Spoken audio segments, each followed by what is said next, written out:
Hello students, जय Hind. Net problem से थोड़ा लेट हो गया। रिलेशन में ये पूरा सेट है 1 2 3 4 5 6 7 8 9। यहाँ दो रिलेशन है R1 और R2। पहला रिलेशन है एक्स वाई, एक ऐसा पेयर है x माइनस वाई संख्या 3 से भाज्य है, माने x से y को घटाएंगे 3 से कट जाएगा, माने 3 के मल्टीपल्स है ये। और एक दूसरा रिलेशन एक्स वाई किस प्रकार का पेयर है, सच दैट ये ऐसा सेट है कि 1 4 7 का भी सबसेट है, या 2 5 8 का भी सबसेट है, या 3 6 9 का सबसेट है। तो इन दोनों कंडीशन में जो दो रिलेशन बन रहे हैं, प्रूफ करना है हमें कि क्या R1 इक्वल R2। अब सुनिए, R1 और R2 भले ही रिलेशन है, लेकिन है तो एक प्रकार के सेट। और सेट को कैसे प्रूफ किया जाता है, तो आपको ध्यान होगा सेट के चैप्टर में कि दो सेट हैं A और B। तो A subset of B and B subset of A, यदि ये प्रूफ कर देते हैं हम तो हो जाता है कि A इक्वल B। सेम उसी तरह R1 को R2 का सबसेट और R2 को R1 का सबसेट लेंगे। सबसेट के लिए ऐसे हम माना करते थे कि x belongs to A implies that x belongs to B। Set में इस तरह से करते हैं, लेकिन यहाँ केवल एक एलिमेंट होता है। चूंकि ये रिलेशन है, पूरा का पूरा नियम सेट का ही लगेगा, लेकिन है तो रिलेशन और रिलेशन पेयर में होता है, इसलिए इसको कैसे मानेंगे, माना x y belongs to R1। यहां से हम प्रूफ कर रहे हैं। तो x y belongs to R1 ये मान लिए, तो ये क्या इंप्लाइज करेगा, तो कह रहा है कि R1 है क्या, R1 है x से y का डिफरेंस कर दे तो 3 से डिवाइड हो जाएगा। अब देख लीजिए इसमें क्या क्या ऐसा है ग्रुप कि x माइनस वाई 3 से डिवाइड हो जाएगा। कौन कौन सा ग्रुप इसमें हो रहा है, तो देखिए एक 1 4 7 लेंगे, x वाई सबसेट हो जाएगा 1 4 7। ये कैसे जान रहे हैं हम, तो सुनिए इस बात को। 1 से 9 के बीच में किस किस अवयव को ले लें कि उसको घटाने पर 3 से कट जाए। तो 1 से शुरू करते हुए 1 4 और इस तरह 7 को लेंगे, तो 1 से 4 और 4 से 7 इस तरह का डिफरेंस 3 से डिवाइड हो जाता है। अब सोचेंगे आपकी 2 5 भी तो हो जाएगा, तो हो जाएगा तो उसे भी लिख लें। वो क्या है, 2 5 और 8, माने यह एक्स वाई ऐसा भी है कि ये 2 5 8 का भी सबसेट हो जाएगा। अब 3 6 9 भी एक ग्रुप है, वो भी 3 के मल्टीपल्स हैं, माने मल्टीपल सीधे सीधे 3 का नहीं, घटाने के बाद की स्थिति आप पहले ही कर देंगे तो गलत हो जाएगा। जैसे 1 4 7 ये घटाने के बाद की स्थिति हम बोल रहे हैं कि 4 से 1 को डिफरेंस करेंगे, 7 को 4 से करेंगे तो निश्चित रूप से 3 से डिवाइड हो जाएगा। आप मल्टीपल्स मत कहिए बल्कि। तो देखिए 3 एक्स वाई सबसेट इसका भी होगा, 3 का 6 का और 9 सेट का भी। ये तो R1 हुआ। और अब ये क्या इंप्लाइज कर रहा है, तो R2 तो देखने में यही लिखा ही गया है। R2 को अब ध्यान से देखिए, या एक्स वाई 1 4 7 है, एक्स वाई 2 5 8 का सबसेट है, एक्स वाई 3 6 9 का, तो वही तो आ गया। इसका मतलब कि implies that x y belongs to R2 आ गया। ये तो R2 रिलेशन से आ गया। हम एक्स R1 रिलेशन से चले हैं, कि x से y को घटा के और ऐसा लिखेंगे कि 3 से कट जाए, तो क्या क्या लिए हैं, 1 4 7 ले लिए हैं एक सेट, एक 2 5 8 ले लिए हैं और एक 3 6 9 ले लिए, 3 सेट मिला इसके द्वारा। और R2 खुद ऐसा लिखा हुआ है, तो इसका मतलब हो गया ये जो एक्स वाई पेयर है कैसा है, ये R2 में भी स्थित है। अतः R1 सबसेट ऑफ R2, ये फर्स्ट इक्वेशन हो गया कि R1 R2 का सबसेट है। और हम आपको बताए कि यदि आप एक पार्ट बढ़िया से हल कर देते हैं सेट में, तो सेकेंड के लिए कोई जरूरत नहीं, उसको आप ऐसे भी कर देते हैं कि इसी प्रकार R2 सबसेट ऑफ R1, और फिर या ऐसे भी कर सकते हैं, उसमें कोई प्रॉब्लम नहीं है, प्रॉपर सेट और सबसेट के चक्कर में नहीं पड़ना है। तो R1 subset of R2, R2 subset of R1 second equation हो गया। तो फर्स्ट एंड सेकेंड से क्या रिजल्ट मिला, R1 equal R2। Next question है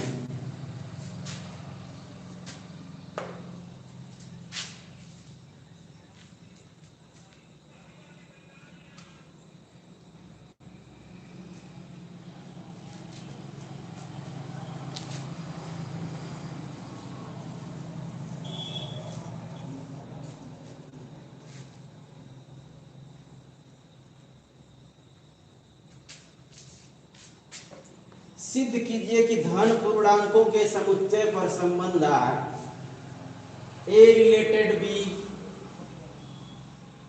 इफ, माने यदि और केवल यदि a power b equal b power a, ये धन पूर्णांकों के समुच्चय पर है। ये समुच्चय, ये रिलेशन स्वतुल्य एवं सममित है, ये प्रूफ करना है।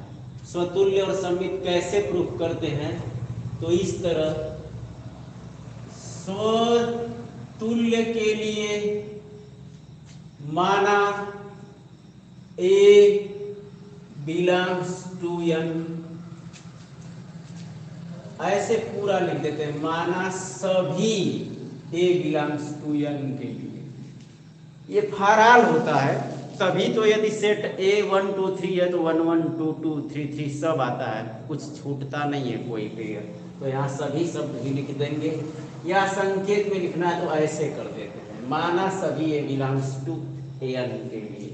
अब क्या आता है, बी के स्थान पर भी ए लिख दे, माने हर जगह ए, या ए के स्थान पर यहाँ बी लिखा गया है, बी बिलोंग्स टू एन, तो ए के स्थान पर बी लिख दे, तो हर जगह ए लिख दे। देखे यह सत्य है, ए पावर बी के स्थान पर भी ए लिख दे, बी के स्थान पर ए लिख दे, सेम तो है, लेफ्ट और राइट दोनों बराबर है।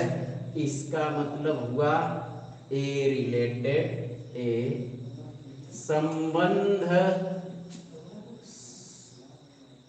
संबंध स्वतुल्य है। दूसरा है इसमें सममित है कि नहीं। सममित के लिए माना a b belongs to N, इस प्रकार है कि कैसे हैं ये, a related b implies that a equal b, a power b equal b power a।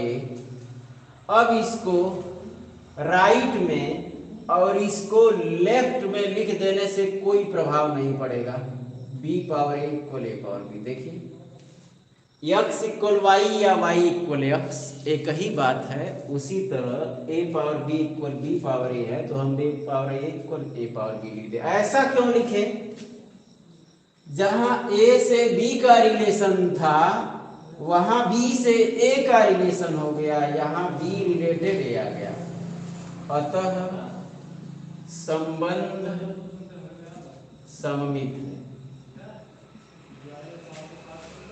Second question है इसका,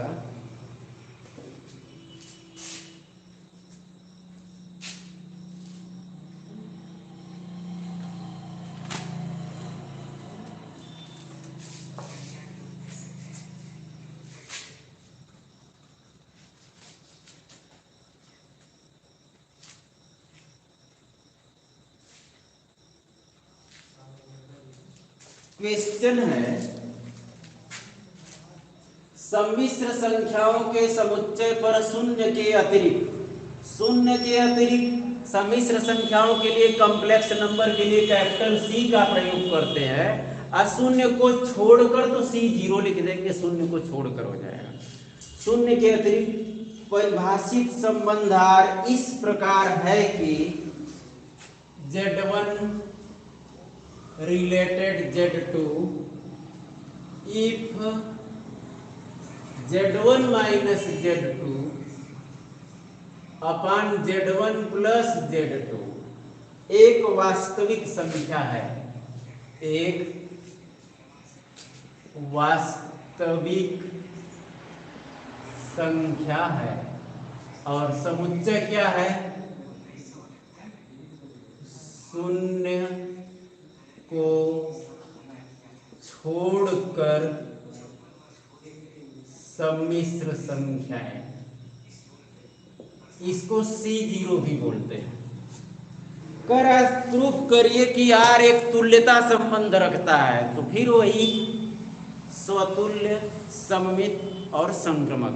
बस एक नया है इसमें कि कॉम्प्लेक्स नंबर है तो आयोटा लेके इमेजिनरी और रियल दोनों को मिला के आप पढ़े ही हैं, उसको हम सॉल्व कर देंगे। जहां आवश्यक होगा z = x + iy, उसको आयोटा बोलते हैं, x + आयोटा y, और a + ib भी आप बोलते होंगे, वो सही रूप में a + आयोटा भी होता है, कुछ भी मान लेंगे। तो देखिए सबसे पहले हम सिद्ध करते हैं कि स्वतुल्य है कि नहीं। तो देखिए माना सभी Z1 belongs to C0 के लिए, माने सभी सम्मिश्र संख्याओं के लिए, C0 माने 0 को छोड़कर, के लिए कि क्या हो रहा है, जैसे ए बी को लिखते थे हर जगह A लिख देते थे B के स्थान पर भी, उसी तरह यहाँ Z2 के स्थान पर भी Z1 लिख दे, तो Z1 माइनस Z1 अपान Z1 प्लस Z1 0/2Z1 माने 0 आ गया। क्या 0 एक वास्तविक संख्या है? यदि हाँ तो स्वतुल्य है, यदि नहीं तो स्वतुल्य नहीं है। तो 0 एक वास्तविक संख्या होती है एक वास्तविक संख्या है, ये सही है। जब सही है तो Z1 रिलेटेड Z1 हो जाता है और अतः संबंध स्वतुल्य है।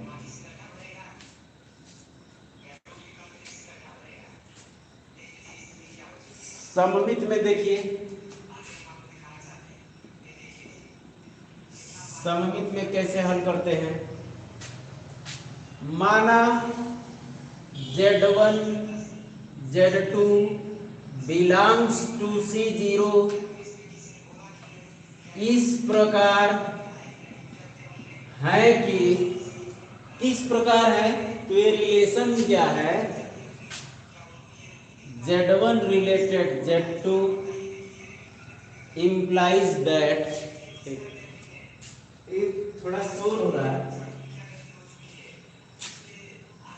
Z1 related Z2 implies that Z1 minus Z2 upon Z1 plus Z2, ये तो प्रश्न में ही दिया है कि एक वास्तविक संख्या है।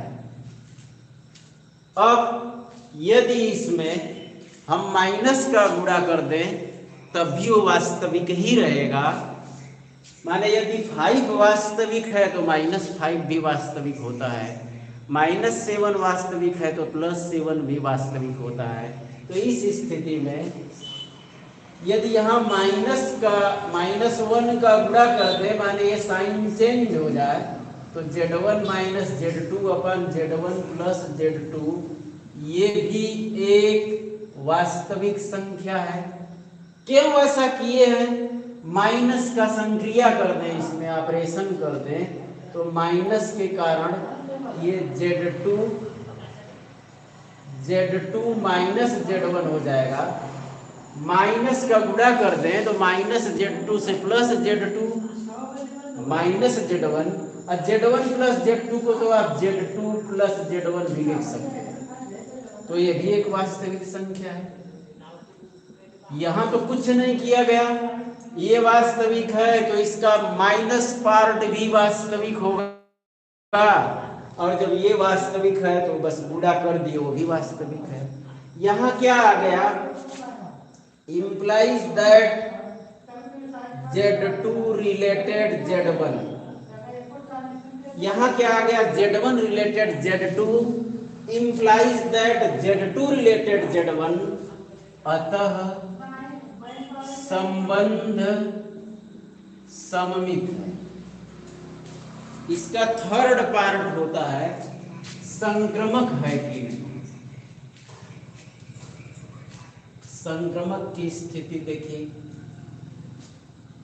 संक्रमक ऐसे नहीं, उसको आपको कॉम्प्लेक्स नंबर में कोई ना कोई संख्या मानना होगा और तब ये जाके आता है। देखिए किस प्रकार संक्रमक के लिए कैसे हल करते हैं। माना Z1 Z2 Z3 belongs to C0, जहां Z1 equal A1 plus iota B1, Z2 equal A2 plus iota B2 और Z3 equal A3 plus iota B3 इस प्रकार है कि। इसमें थोड़ा लंबा हो गया, क्यों, वैसे लिखते थे हम ABC बिलोंग्स टू C0 इस प्रकार है कि सीधे हल करते थे। यहाँ क्योंकि सम्मिश्र में ऐसे सीधे सीधे Z1 से Z3 का रिलेशन नहीं बन पाएगा, तो हम उस कॉम्प्लेक्स नंबर का जो स्थिति होता है, मूल स्थिति क्या होता है कि रियल नंबर दोनों होता है, आयोटा लग जाने से वो इमेजिनरी नंबर बन जाता है और रियल और इमेजिनरी दोनों बन के कॉम्प्लेक्स नंबर हो जाता है। तो उस स्थिति में इसको मानेंगे Z1 Z2 और Z3 तीनों को। अब रिलेशन पर जाएं, क्या है रिलेशन। पहले एक रिलेशन हल करते हैं Z1 रिलेटेड Z2 को, और एक बढ़िया से हल करके उसी तरह दूसरा हो जाएगा और पहले और दूसरे से फिर तीसरा ला देंगे। तो देखिए Z1 रिलेटेड Z2 से क्या आ रहा है, Z1 माइनस Z2 अपान Z1 प्लस Z2 एक वास्तविक संख्या है। इसको कैसे हम हल करते हैं, Z1 का वैल्यू माना गया A1 प्लस IB1 और ये Z2 A2 प्लस IB2 है, उसको माइनस से माइनस हो जाएगा और ये नीचे यही से A1 plus IB1 A2 plus IB2। अब यह एक वास्तविक संख्या है, अभी वही चल रहा है, कोई चेंज तो हुआ नहीं, बस Z1 और Z2 की जो भी वैल्यू है वो लिख दिए और ये रियल नंबर है, बस ये चल। अब इसको कैसे हम सॉल्व करेंगे, तो A1 और A2 को एक साथ और यहाँ आयोटा कॉमन कर दें तो B1 माइनस B2 आ गया। यहाँ A1 प्लस A2 सेम उसी तरह एक साथ iota common B1 plus B2।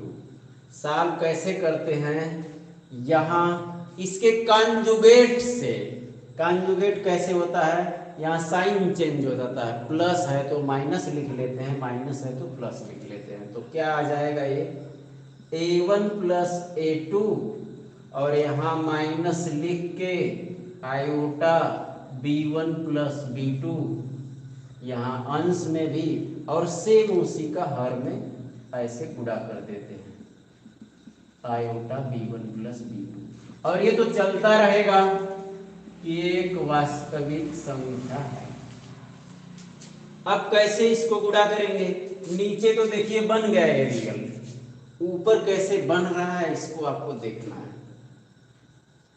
a1 minus a2 का a1 प्लस a2 में कर दें गुणा, तो a1 square minus a2 square हो गया, और इसका इस आयोटा के साथ करेंगे तो माइनस आई a1 minus a2 b1 plus b2 हो गया, यानी इसका इसके साथ भी हो गया और इसके साथ भी हो गया। अब इसका करें plus iota b1 minus b2, और ये ब्रैकेट है a1 प्लस a2, इसका इसमें हो गया, और लास्ट वाला इसका जब इसमें करेंगे तो आई स्क्वायर माइनस होता है, अब खुद पहले से माइनस है तो ये प्लस हो जाएगा। b1 माइनस b2 में b1 प्लस b2 का होगा तो b1 square minus b2 square.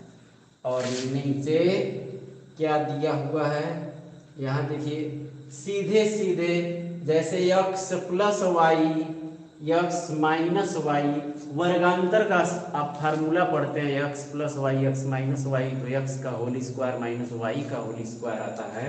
Same उसी तरह a1 plus a2 whole square, फिर माइनस लिखेंगे, इसका होल स्क्वायर करेंगे तो आई स्क्वायर माने माइनस हो जाता है तो प्लस हो जाएगा b1 प्लस b2 का होल स्क्वायर। एक क्या है?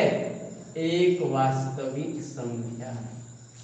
अब यहां ध्यान देना, अब तक तो सामान्य हल चल रहा है, क्या z1 z2 का वैल्यू लिख दिए और फिर कॉन्जुगेट से गुणा कर दिए और इतना आ गया। अब क्या करेंगे इसमें, इस वास्तविक संख्या का जो रोल है वही इसके अंदर डाल देंगे। कैसे वास्तविक हो जाएगा? इसमें तो आयोटा भी दिख रहा है, वास्तविक कैसे हो जाएगा? तो बहुत ही सिंपल बात है कि यदि आयोटा यहाँ से हट जाए, ये पूरा पार्ट यहाँ से हट जाए, ये भी पूरा पार्ट यहाँ से हट जाए तो वास्तविक ही बचेगा। ये भी वास्तविक, ये भी वास्तविक, ये भी वास्तविक, तो हो जाएगा ये सही। माने इसको सही करने के लिए क्या करेंगे, अरे एक वास्तविक संख्या वो बता रहा है, क्या बता रहा है वो, यहाँ हल करते हैं। ये एक वास्तविक संख्या है, यह बता रहा है कि यहाँ ये पार्ट और ये पार्ट जीरो हो जाएगा तभी तो ये हटेगा। तो देखिए यहाँ क्या है, minus a1 minus a2 b1 plus b2, और फिर यहाँ i का पार्ट है b1 minus b2 a1 plus a2। यदि इसे हम जीरो कर देते हैं तो यहाँ से कैंसिल हो जाएगा और तब केवल वास्तविक ही बचेगा जो लिखा गया है। तो ये जो लिखा गया है बस इसी का इसमें यूज कर दे। अब ये सब नहीं उतारना है, न ही हर को उतारना है न शेष पदों को, केवल हमें वो उतारना है। क्यों वास्तविक है ये? क्योंकि इसमें आयोटा है नहीं। कैसे नहीं है? क्योंकि इसका पार्ट ही आई का कोफिशिएंट, आई का जो गुणांक है वही जीरो है, इसलिए आयोटा इसमें नहीं है। तो ऐसा जीरो करने से क्या रिलेशन हमें मिल रहा है, देखिए माइनस a1 से b1 सब गुणा कर दे, minus a1 b1 minus a1 b2 plus a2 b1 plus a2 b2 plus यहाँ गुणा कर दें a1 b1, यहाँ a2 b1, और ये आ गया माइनस a1 b2, और ये हो गया माइनस a2 b2 इक्वल 0। अब देखिए कुछ कैंसिल हो रहा है इसमें, क्या क्या हो रहा है, a2 b1 a1 b1 से a1 b1 कैंसिल हो गया, a2 b2 से a2 b2 कैंसिल हो गया, माइनस a1 b2 और माइनस a1 b2 दोनों ऐड होके माइनस 2 a1 b2 हो गया। और यह A2B1 और A2B1 ऐड होके प्लस 2A2B1 हो गया। दोनों को दो साइड में लिख लें, इसको ट्रांसफर कर दें इस साइड में, तो 2A2B1 इक्वल 2A1B2 आ गया। और यहाँ फिर 2 से 2 भी कैंसिल हो गया। अब देखिए इसका मान क्या आया, थोड़ा सा ऊपर से मिटा रहे हैं इसको।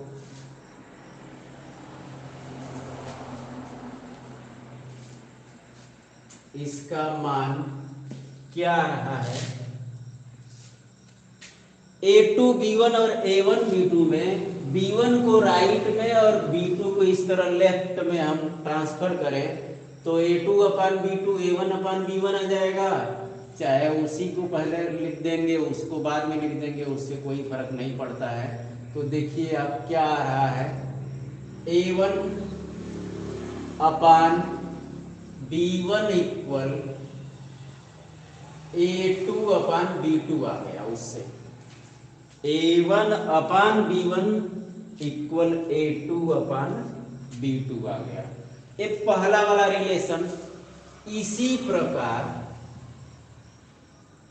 इसी प्रकार जब हम Z2 रिलेटेड Z3 लिखेंगे तब क्या आएगा, इसी प्रकार Z2 रिलेटेड Z3 से, अब इतना बड़ा हल नहीं करना है आपको। अब एक पार्ट बढ़िया से हल कर दिए तो डायरेक्ट यही रिलेशन लिख देंगे। Z2 से हो जाएगा A2/B2 और Z3 से हो जाएगा A3/B3।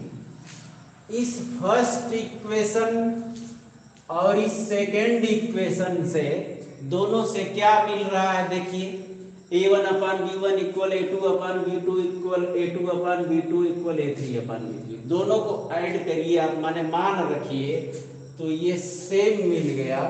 इसका अर्थ निकला कि A1/B1 equal A3/B3, A1/B1 equal A3/B3, क्योंकि यह मान दोनों जगह है।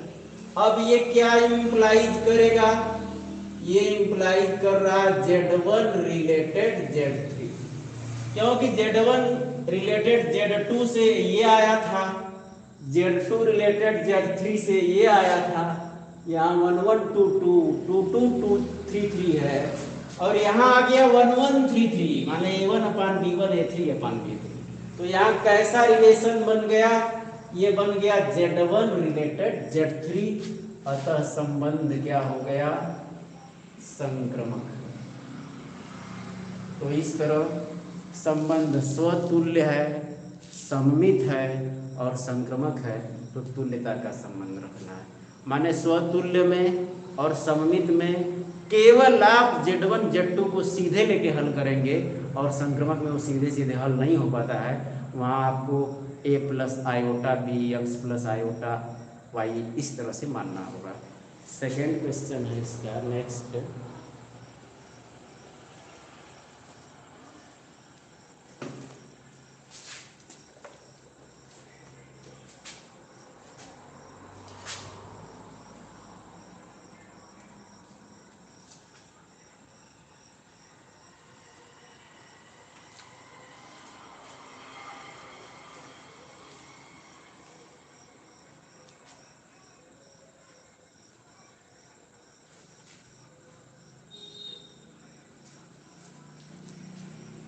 ये क्वेश्चन है 1 2 3 में 1 2 तथा 2 1 को अंतर्विष्ट करने वाले तुल्यता संबंधों की संख्या।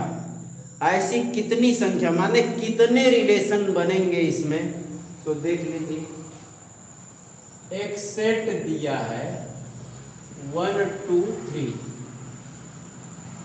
कह रहा है कि इसमें 1 2 आ जाए और 2 1 आ जाए, ऐसा सेट क्या क्या होगा।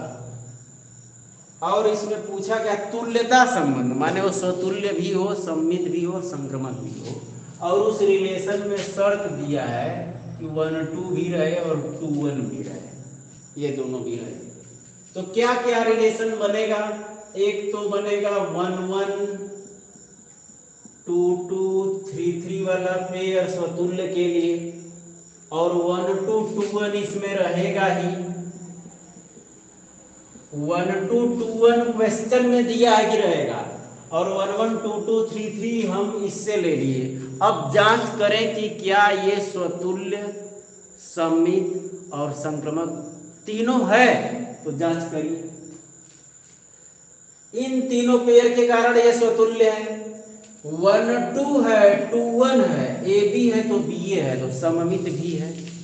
और थर्ड ट्रांजिटिव जो संक्रमक, 1 से 2 का रिलेशन 2 से 1 का, तो 1 से 1 का इसमें स्थिति है, तो ये ट्रांजिटिव भी है, संक्रमक भी है। माने एक रिलेशन ये हो गया। एक दूसरा रिलेशन लिख रहे हैं, 1 1 2 2 3 3 1 2 2 1 रहेगा ही। चलिए कुछ और लिख लेते हैं अपने मन से, मान लीजिए 2 3 लिख दिए। ध्यान दीजिए, रिलेशनों की संख्या हमें बतानी है, तो कुल कितने रिलेशन बन सकते हैं। तो एक रिलेशन तो स्वतुल्य, और ये दोनों डाल दिए तो स्वतुल्य, सममित और संक्रमक तीनों हो गया। एक और रिलेशन बना रहे हैं, 1 1 2 2 3 3 1 2 2 1 क्वेश्चन में ही दिया है। अब 2 3 पेयर हम अपने मन से लिख लिए। तो इससे क्या क्या दिक्कत पैदा हुई। एक तो एक पहले यहाँ जांच करें कि स्वतुल्य है कि नहीं, तो 2 2 होना चाहिए है, 3 3 होना चाहिए है, तो स्वतुल्य तो है, इसके कारण स्वतुल्य डिस्टर्ब नहीं होगा। अब जो साइमेट्रिक है, सममित, वो तो 2 3 जब हम लिख लिए तो यहाँ 3 2 लिखना पड़ा, तभी सममित होगा। 2 3 है तो 3 2 भी लिखना पड़ा। अब यहाँ ध्यान देना कि संक्रमक है कि नहीं, इसको लिखने से संक्रमक तो नहीं गड़बड़ा गया। तो आप ध्यान दीजिए, 1 2 2 3 तो 1 3 चाहिए। अब केवल इतना फिर से सुन लीजिए, 1 1 2 2 3 3 हम स्वतुल्य के कारण लिख दिए।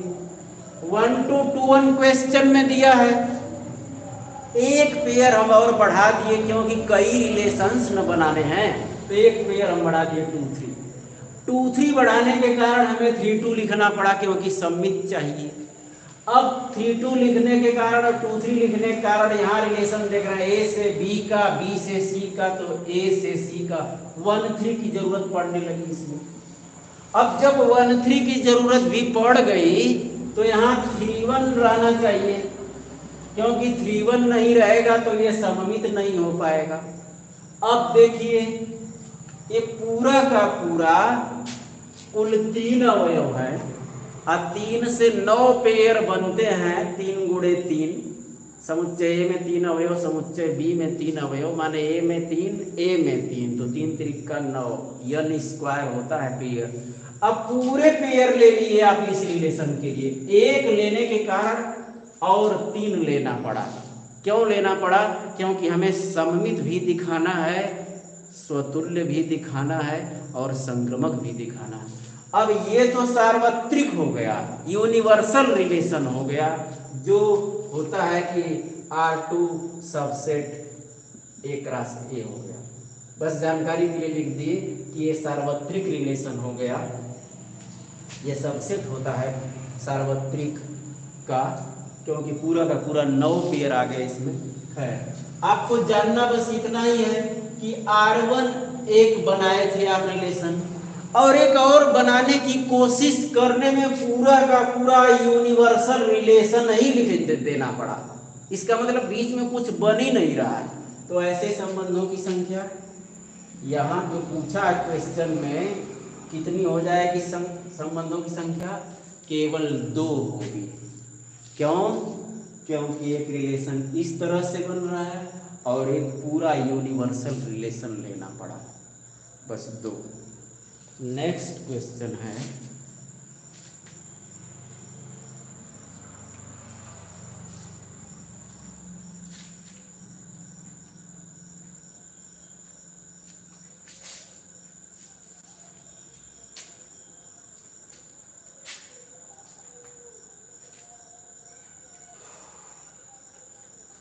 A = 1 2 3 4 5 1 2 3 4 5 सेट बी इक्वल 4 6 9 तो ए से बी में R equal x y such that एक रिलेशन है आर कह रहा है x y such that x एवं वाई का अंतर विषम है।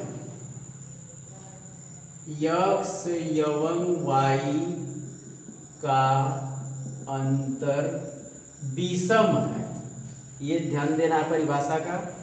x बिलोंग्स टू ए, ये तो देख ही रहे हैं, y बिलोंग्स टू बी द्वारा एक संबंध परिभाषित कीजिए।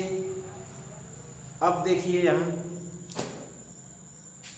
रिलेशन हम बना रहे हैं, देखिए कितना बढ़िया से आपको पहले से ही जानकारी है, हम बस रिपीट कर रहे हैं।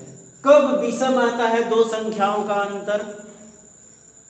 विषम से आप विषम घटाएंगे तो निश्चित रूप से सम ही आता है। कहीं से भी आप देख लीजिए, 3 से 5 घटा दीजिए, 17 से 19 घटा दीजिए, 19 से 31 घटा दीजिए, कहीं से विषम से विषम, सम से सम का अंतर निश्चित रूप से सम ही आता है। विषम से विषम का अंतर विषम आता है, असम से सम का अंतर विषम आता है। विषम कब आता है? तो आपको याद रखना है कि सम से विषम घटाए या विषम से सम घटाए तब रिजल्ट इसका विषम आता है। ये ध्यान रखना है आपको कि किसी सम संख्या से विषम संख्या को घटा दे या विषम संख्या को विषम संख्या में से सम संख्या को घटा दे तभी विषम आता है। तो इसका बहुत आसानी से पेयर ज्ञात कर ले हम। देखिए इस रिलेशन में क्या क्या पेयर बन रहा है। विषम 1 ले लिए, विषम 1 अंतर कर रहा है, आप उसको ये नहीं कंफ्यूज होना है कि पहले छोटा लिख रहे हैं बाद में, वो x और y का केवल अंतर है, जो बड़ा है छोटा घटा देंगे। एक विषम संख्या ले लिए तो यहां सम लेना होगा, 1 4 1 6 तभी तो विषम आएगा। 1 9 ले लेंगे तब तो गलत हो जाएगा परिभाषा के अनुसार। अब यहाँ सम ले रहे हैं तो सम के साथ केवल विषम रहेगा, 2 9 हो गया। 3 ले रहे हैं, विषम संख्या है तो यहाँ दोनों सम आएंगे, 3 4 आएगा और 3 6 आएगा। ये 3 4 हो गया, 3 6 हो गया। हाँ सम संख्या 4 है तो यहाँ बस 9 रहेगा, 4 9 हो गया। ये फिर विषम है तो 5 4 5 6, माने जहां भी विषम लेंगे तो विषम के साथ सम लिए हैं, कहीं भी विषम के साथ सम, और जहां सम लिए हैं सम के साथ विषम है, तभी तो विषम आएगा। अब ये बताइए कि ये स्वतुल्य सममित संक्रमक कैसा संबंध है, कैसा रिलेशन है। अच्छा क्या क्या पूछा है इसमें, कह रहा है बस इसको परिभाषित करना है, तो रिलेशन बताना है, तो बस हो गया परिभाषित, और कुछ नहीं इसमें पूछा गया है। तो इस तरह कल संडे को बंद रहेगा, और यदि आप बढ़िया से समझ रहे हो तो अपने फ्रेंड्स को भी शेयर करते रहिए। जय हिंद।